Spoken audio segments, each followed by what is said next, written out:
Welcome to lecture of programming fundamental. इस lecture में हम देखेंगे कंटिन्यू स्टेटमेंट क्या होती है और इसको किस तरह से यूज किया जाता है।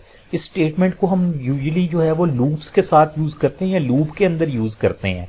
इस स्टेटमेंट का मकसद क्या होता है? इस स्टेटमेंट का मकसद ये है जहां पे ये स्टेटमेंट, जहां पे हमने कोई मसलन एक स्पेसिफिक कंडीशन लिखी हुई है, अगर वो पूरी हो जाती है और नीचे हमने कंटिन्यू लिखा है तो इसका मतलब है कि उसके बाद, कंटिन्यू के बाद लूप की जो भी स्टेटमेंट है वो एग्जीक्यूट नहीं होगी और वापस लूप यानी वो इटरेशन दोबारा से स्टार्ट हो जाएगी। क्या मतलब, इसको मैं आपको एक प्रैक्टिकल एग्जांपल से बताता हूं। पहले इसको थ्योरेटिकल देख लेते हैं। क्या है? Continue statement is use inside the loop. ये तो मैंने आपको बता दिया, बात क्लियर है कि लूप के अंदर यूज होगी। Whenever a continuous statement is encountered inside a loop, कि यानी ये जब इनकाउंटर हो ना, जब ये एग्जीक्यूट हो जाए, लूप के अंदर एग्जीक्यूट हो जाए, तो क्या होता है? Control directly jump to the beginning of the loop for next iteration. Control beginning of the loop पे दोबारा चला जाता है, यानी कंटिन्यू के बाद जो चीज लिखी होती है वो एग्जीक्यूट नहीं होती, दोबारा से लूप स्टार्ट हो जाता है हमारा।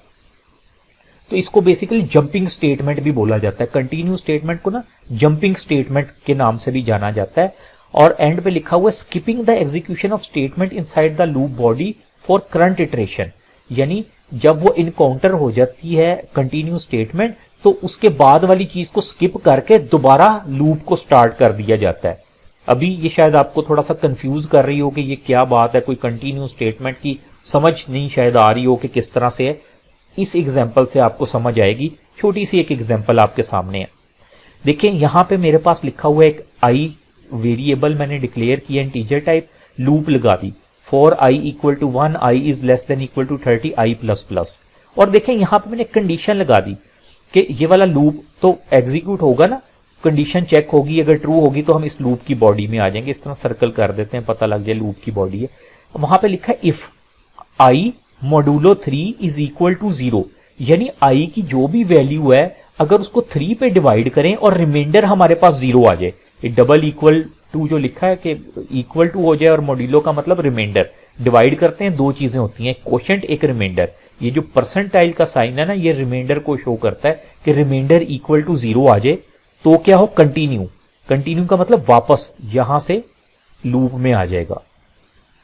ठीक है, अब ये काम कैसे करेगा? देखें हमारे पास आई की वैल्यू 1 है, 1 जो है वो लेस देन 30 है ना, लेस देन 30 है तो इसका मतलब लूप की बॉडी में जाएंगे, लूप की बॉडी में आए। यहां पे लिखा 1, अगर हम 1 डिवाइडेड बाय 3 करें, यानी इस तरह से मैं करूं कि हमारे पास इस तरह 1 है और 3 है, ठीक है, तो रिमाइंडर तो 0 नहीं आएगा मेरे पास।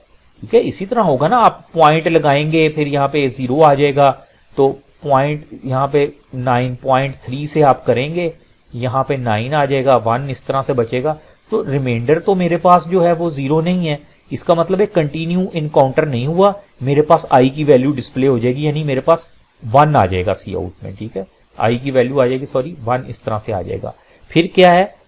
इंक्रीमेंट होगा, एक इंक्रीमेंट होगा, वैल्यू आई की 2 हो जाएगी। 2 भी जो है जब 2 लेस देन 30 है तो स्टेटमेंट चलेगी, इफ वाला चेक होगा पार्ट, इफ वाला पार्ट जब चेक होगा तो 2 डिवाइडेड बाय 3 करें, रिमाइंडर 0 नहीं आता, इसका मतलब कंटिन्यू इनकाउंटर नहीं हुआ।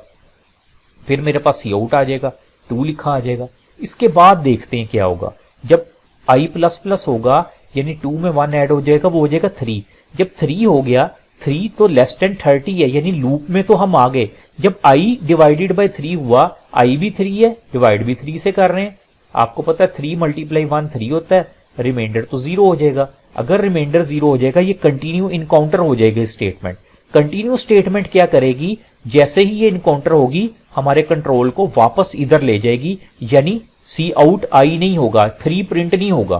ठीक है, 3 प्रिंट नहीं होगा, फिर उसके बाद 4 प्रिंट होगा, 5 होगा, 6 आएगा तो वो फिर कंटिन्यू स्टेटमेंट इनकाउंटर हो जाएगी, 6 प्रिंट नहीं होगा, 7 और 8 होगा। ठीक है, इस तरह से कंटिन्यू स्टेटमेंट काम करती है। तो इसको मैं आपको करके दिखा देता हूं, एक दफा प्रैक्टिकल इसका करके देख लेते हैं। हाँ, ये देखिएगा वही कोड मैंने यहाँ पे कॉपी कर लिया है। तो अब ये देखिएगा उसी तरह से मैंने लिखा है ना, मैं इसको बिल्ड एंड रन करता हूं। ये देखिए मेरे पास आउटपुट क्या आ रही है, 1 2, उसके बाद 4 5, 6 नहीं है, 7 8, फिर 10 11 13 14, यानी जो जो 3 पे डिवाइड होने के बाद रिमाइंडर 0 होता है उसको स्किप करी जा रहा है। यानी काउंटर इन या काउंटिंग कंटिन्यू चलता है और फिर वो वापस 4 पे चला जाता है, उस सी आउट आई उसके बाद नहीं होने दे रहा वो प्रिंट। जो हमने कहा था कि अगर कंटिन्यू स्टेटमेंट एग्जीक्यूट हो जाए या इनकाउंटर हो जाए तो ये फौरन ही कंट्रोल को वापस लूप के स्टार्ट में ले जाती है, उसके बाद जो चीज होती है स्किप कर देता है। नहीं, जैसे ही कंटिन्यू एग्जीक्यूट हो रहा है हम इस लाइन नंबर 6 पे वापस चले जाते हैं, लाइन नंबर 10 पे कंटिन्यू स्टेटमेंट कंट्रोल को नहीं आने दे रही। कब नहीं आने दे रही? जब ये कंटिन्यू स्टेटमेंट एग्जीक्यूट होती है या इनकाउंटर होती है। ठीक है, इसी तरह हम ये भी कर सकते हैं 1 से 30 तक डिस्प्ले होगा ना इसके मुताबिक। तो अगर मैं लिख दूं कि हमारे पास i, if i equal to for example i equal to 2 हो, और ये देखें मैं यहां पे और का साइन डाल देता हूं ना, ये हमने पढ़े थे लॉजिकल ऑपरेटर, और i इज इक्वल टू 5 हो, ठीक है, और कर देते हैं i इज इक्वल टू 10 हो। ठीक है, कि अब मैं क्या कह रहा हूं कि अगर i की वैल्यू 2 होगी तो कंटिन्यू दोबारा लाइन नंबर 6 पे चला जाएगा, या i की वैल्यू 5 होगी तो लाइन नंबर 6 पे चला जाएगा, i की वैल्यू 10 होगी तो फिर लाइन नंबर 6 पे चला जाएगा। यानी उनको प्रिंट नहीं करवाएगा, 2, 5 और 10 आएगा उसको प्रिंट नहीं करवाएगा कंटिन्यू स्टेटमेंट की वजह से हमारा कंट्रोल। अब देखिए मैं इसको एग्जीक्यूट करता हूं, आप ये देखें यहां पे क्या आ रहा है हमारे पास, 1 के बाद आ गया 3, 4, यानी 2 नहीं था, 4 के बाद आउटपुट में 6 आ रहा है यहां पे, क्योंकि 5 हमने कहा था हो तो क्या हो, 5 हो तो लाइन नंबर 9 इनकाउंटर हुई, वापस 6 के ऊपर चला जाएगा। इसी तरह 10 है ना, तो अब देखें 9 के बाद 11 मुझे शो हो रहा है, 10 नहीं शो हो रहा है। ठीक है, तो ये बेसिकली हमारा कंटिन्यू स्टेटमेंट का काम है। कंटिन्यू स्टेटमेंट जहां पे इनकाउंटर होगी यानी जहां पे एग्जीक्यूट होगी, कंट्रोल को फौरन लूप की स्टार्टिंग में वापस ले जाएगी, उसके बाद वाला पार्ट स्किप कर देगी। यानी जैसे ही इनकाउंटर हुई 9 नंबर से उसको 6 पे ले गई, 10 वाला पार्ट उसने स्किप किया। तो ये यूज है हमारा प्रोग्रामिंग के अंदर कंटिन्यू स्टेटमेंट का। Thank you.